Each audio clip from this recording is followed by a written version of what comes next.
아마 제가 이제 뭐 하는 사람인지는 대충 아실 거예요. 예, 저 글 쓰는 사람이고요. 베스트셀러 작가입니다. 한 17년 기업에서 글을 썼고요. 청와대에서 김대중 노무현 대통령 글을 8년 동안 썼고요. 또 출판사에서 한 2년간 글 쓰는 일을 했어요. 지금은 이제 어디 소속이 안 되고 한 5, 6년 전부터 이제 제 글을 쓰고 있습니다. 그러니까 합쳐보면은 뭐 한 30년 가까이 이렇게 글을 썼는데 여전히 글쓰기가 어려워요. 정말 두렵고요. 30년 가까이 하고도 왜 이렇게 글쓰기가 어려울까? 저 혼자 생각해 봤어요. 이유가 두 가지인 것 같아요. 하나는 글쓰기는 어려운 것이라는 생각이 들어요. 어떤 면에서 어렵냐? 우선 글 쓰는 데는 여러 역량을 필요로 해요. 자기 생각도 있어야 되고요. 그거를 어휘로 표현할 수 있어야 되고, 문장도 만들 수 있어야 되고, 그걸 또 논리적으로 구사해야 되고, 또 독자가 원하는 걸 찾아서 거기에 맞춰 써야 되고, 이런 것을 동시다발적으로 해야 돼요. 글을 쓸 때 이걸 같이 하는 거예요. 근데 우리 뇌가 이 복합 노동을 잘 못하거든요. 한 번에 여러 가지를 같이 하는 걸 잘 못해요. 그리고 하기를 싫어해요. 그러니까 기본적으로 어려운 것은 글쓰기 자체가 그런 면에서 굉장히 어려운 것이다. 그리고 또 한편에 어려운 점은 글쓰기는요, 나를 드러내는 일이거든요. 그죠? 그러니까 나를 사람이 옷만 벗어도 부끄럽고 그러기 싫은 거잖아요. 근데 이게 자기 내면을 드러내는 일이에요. 자기의 지식 수준, 자기의 감정 이런 것들을 남 앞에 드러내는 일이죠. 그러니까 그걸 드러낼 때 누구나 가진 것보다 더 나은 것으로 드러내려고 그래요. 그러면서 욕심을 부리게 되죠. 그리고 이제 내 글을 읽는 사람의 눈치를 보게 돼요. 내가 이렇게 드러나면 또 뭐라고 하지 않을까? 이런 또 독자의 눈치를 보죠. 그러니까 이런 것을 원래 어려운 데다가 이 어려운 것을 또 나를 드러내는 일을 하다 보니까 그게 더 어려울 수밖에 없죠. 첫 번째 글쓰기가 어려운 것은 그래서 저는 어렵다는 생각이 들고요. 또 하나 글쓰기가 어려운 이유는요. 우리가 많이 해보지 않아서 그래요. 그리고 글쓰기를 배워본 적이 없어요. 여러분들 학교 다닐 때 생각해 보세요. 학교에서 읽기 듣기는 많이 하는데 선생님 말씀 듣고 교과서 참고서 읽는 건 많이 하는데 이 글쓰기를 제대로 배워본 적이 없어요. 저희 학교 다닐 때도 작문 시간이 있었는데 작문 시간에 작문을 해본 적이 없어요. 왜 그러냐면 이 글쓰기 실력은 우리 대학 가거나 이럴 때 평가를 안 해요. 읽기 듣기 능력을 평가하죠. 많이 읽고 많이 들은 사람이 시험을 잘 보는 시험이에요. 그러니까 외국 같은 데는 각자 글을 쓰거나 말을 한 것을 선생님이 듣고 읽고 그 사람을 평가하는데 우리는 선생님이 혼자 말씀하시고 선생님이 칠판에 쓰시고 그걸 여러 학생들이 읽고 듣고 누가 더 잘 읽었는지 누가 잘 들었는지를 가지고 사람을 평가를 해요. 그러니까 이 글 쓸 시간이 없고 글 쓸 걸 배우질 않아요. 읽기 하느라고 쓸 시간이 없어요. 학교에 선생님 말 듣고 또 집에 가서 무슨 인강 듣고 막 이러면서 쓸 시간이 없는 거죠. 글쓰기가 우리가 어려운 건 당연한 거다. 글쓰기는 원래 어려운 것이고 자기 내면을 보여주는 것이고 우리가 글쓰기를 배우지 않았고 글쓰기를 많이 하지 않았다. 그래서 나 글 못 쓴다 이런 거 나만 그런 거 아니에요. 그래서 우리는 누구나 글을 쓸 수 있다.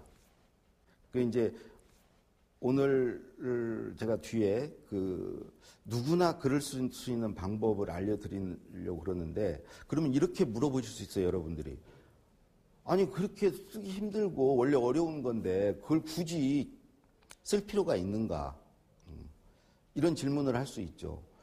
그래서 저는 제 경험으로 쓸 필요가 있다. 써야 한다. 그거를 써야 하는 이유 한 3가지 정도를 말씀드리려고 그래요.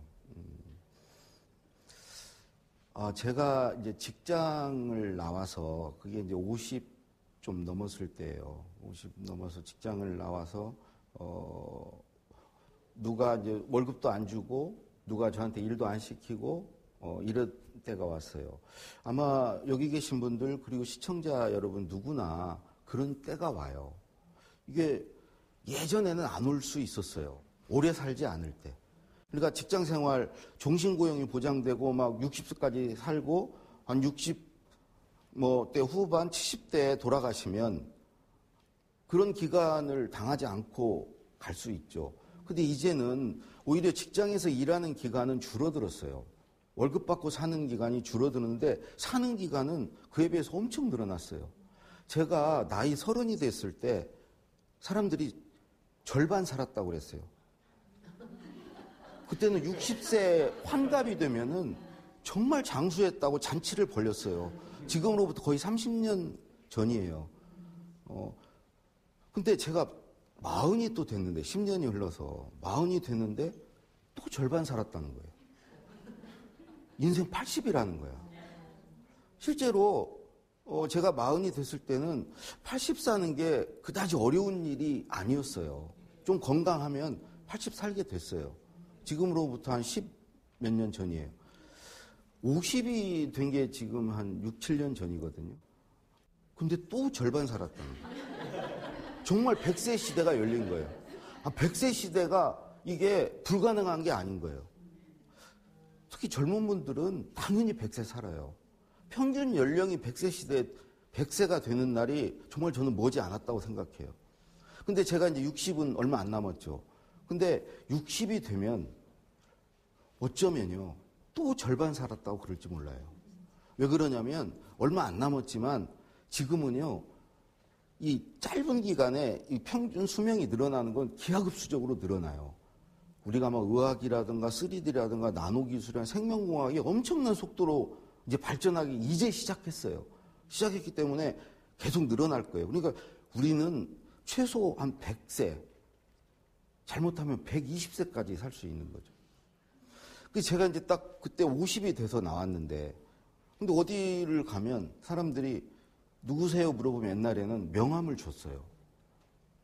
저 누굽니다. 이때 누굽니다는 명함을 준다는 것은 나 어디 다니는 사람입니다. 내가 어디 다니는 누굽니다. 그게 나였어요. 그게 정체성이었어요. 주부님들도 사실은 누구 엄마입니다. 누구 부인입니다로 살기도 해요. 근데 그때 50대 전후에서 이 명함이 없어진 거예요. 나를 설명할 길이 없는 거야. 갑자기 내 정체성에 혼란이 온 거예요. 누구세요? 물어보면 처음에는 저 예전에요, 대통령 글도 쓰고요, 내 청원 전직을 팔아먹었어요. 왕년에. 근데 그것 어느 정도 지나니까 그것도 할 수 없는 거예요. 특히 젊은 분들은 제가 왕년에 뭐 이러면은 그래서요, 그래요. 어쩌라고요. 그러니까 내가 그때 생각한 것은 지금 있는 그대로 나를 설명할 수 있어야 되구나. 내가 누구인지, 내가 뭘 좋아하고 무엇에 관심이 있고 뭘 잘하는 사람인지. 이 말이 중요하지. 그러니까 쭉 그동안은 내가 어디 다니는 사람으로 살았는데 그게 없어지는 순간 나를 설명할 수 있어야 되는구나. 그걸 설명하지 못하면 내 존재가 없구나.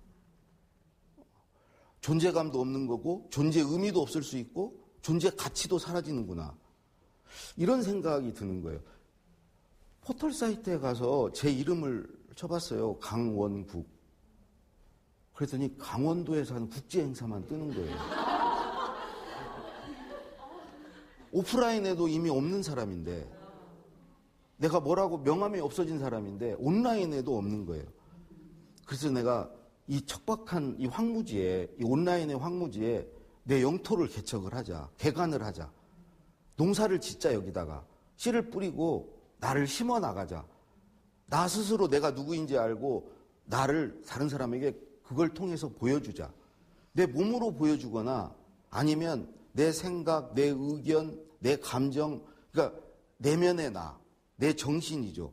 내 의식이죠. 내 영혼이죠. 이걸로 보여준 둘 중에 하나예요. 근데 저는 몸으로 보여주는 자신이 없는 거예요. 그렇다면 내 내면의 나를 보여주는 길이 뭔가? 보여줄 수 있는 방법은 말과 글밖에 없어요. 특히 글이에요. 말도 좋죠. 내가 어떤 말을 많이 하고 그러면 사람들이 저 친구가 뭘 좀 아는 친구야, 뭘 좋아해, 뭐에 관심 있는 친구야 알 수 있죠. 근데 말의 결점은 내가 나를 들여다볼 수가 없어요. 글은 내가 쓴 글을 보면 내가 이런 생각을 하고 내가 이런 감정을 느끼는 사람이고 내가 이런 의견이 있고 내가 이런 주장을 하는 사람이구나. 내가 이런 사람이구나. 나를 볼 수 있는데 말은 그게 안 돼요. 그래서 글을 써야 되겠구나. 그래서 제 글을 이제 쓰기 시작했어요. 여러분들 저 처음 글을 쓴 게 한 6년 전 블로그인데요. 지금도 거기 찾아가 보실 수 있어요. 딱 중학생이 쓴 것 같아요. 제가 지금 봐도 중학생이 쓴 것 같아요. 왜 그러냐면 그때 글을 처음 써봤거든요. 그 이전까지 그럼 뭘 했냐? 읽기 듣기를 한 거예요. 남의 글을 쓴 거죠. 남의 말을 듣고 쓴 거고요. 남의 생각을 읽고 쓴 거예요. 읽기 듣기를 잘한 거예요. 그리고 그렇게 썼던 글들은 이제 남의 걸 읽고 듣고 쓴 글들은 다 놓고 나왔어요. 나는 빈손이에요. 지금부터 이제 나를 만들어 가는 거예요. 나를 쓰는 글은 그때 처음 써봤어요. 태어나서 처음 써봤어요. 당연히 못 쓸 수밖에 없죠. 근데 거기서 이제 써가기 시작했어요. 그게 100개, 200개, 300개 이렇게 써간 거예요. 그리고 또 옮겨와서 제 홈페이지에 또 1000개 가까운 글을 쓰고 지금은 또 다른 데다 쓰는데요. 이 글을 쓰는 과정에서 글 써야 될 두 번째 이유를 알게 된 거예요.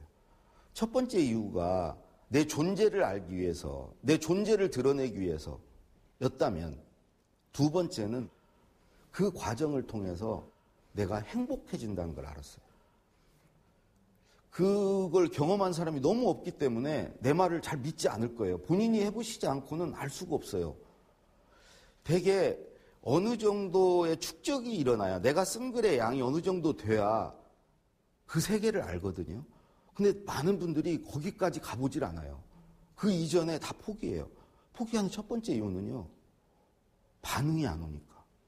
계속 글을 쓰는데 누가 와서 보지를 않아.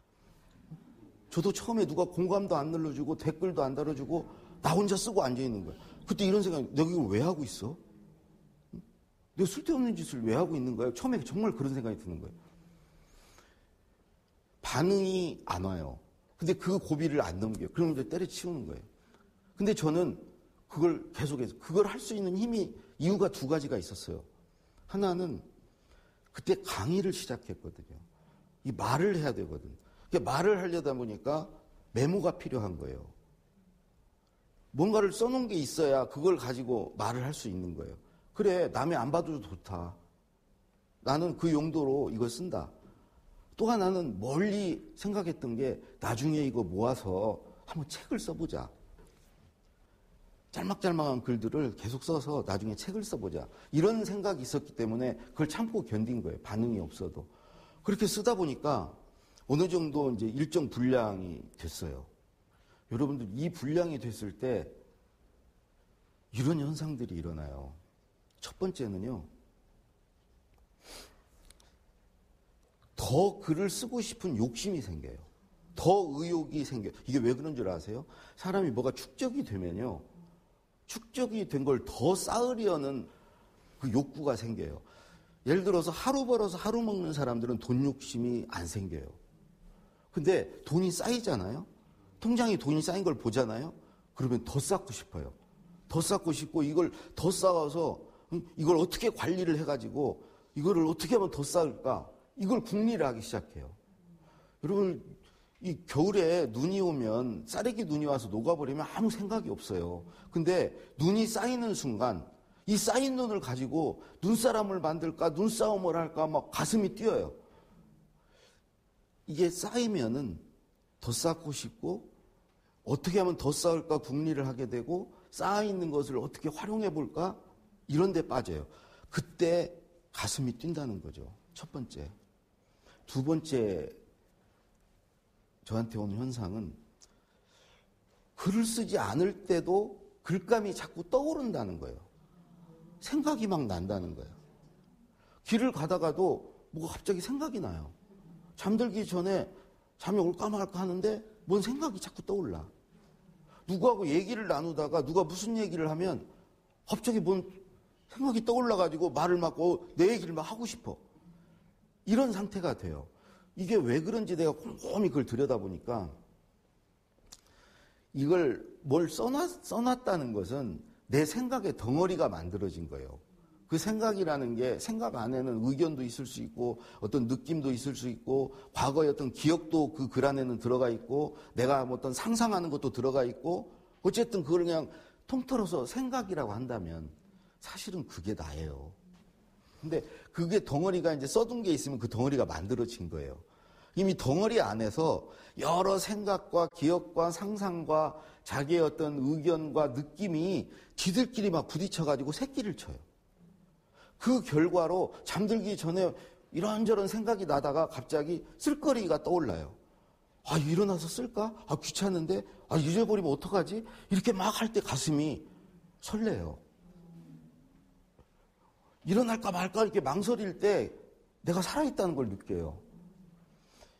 또 하나 이 생각이 나는 이유는요. 덩어리가 만들어지면 이 표면적이 생긴 거예요. 표면적이. 이 덩어리가 더 크면 표면적이 더 크겠죠. 이 표면적이 와서 생각이 붙어요. 어떤 때 붙냐? 뭔가를 듣거나 뭔가를 보거나 뭔가를 읽거나 아니면 뭔가를 경험을 하거나 이럴 때 그러니까 예를 들어서 집에서 이렇게 TV를 보다가 예전에는 TV를 그냥 보는 걸로 그쳤어요. 드라마를 봐도 다음날 누구 만나가지고 어제 드라마 이런 거 했어. 야, 그 사람 죽었더라. 이런 얘기하고 끝났어요.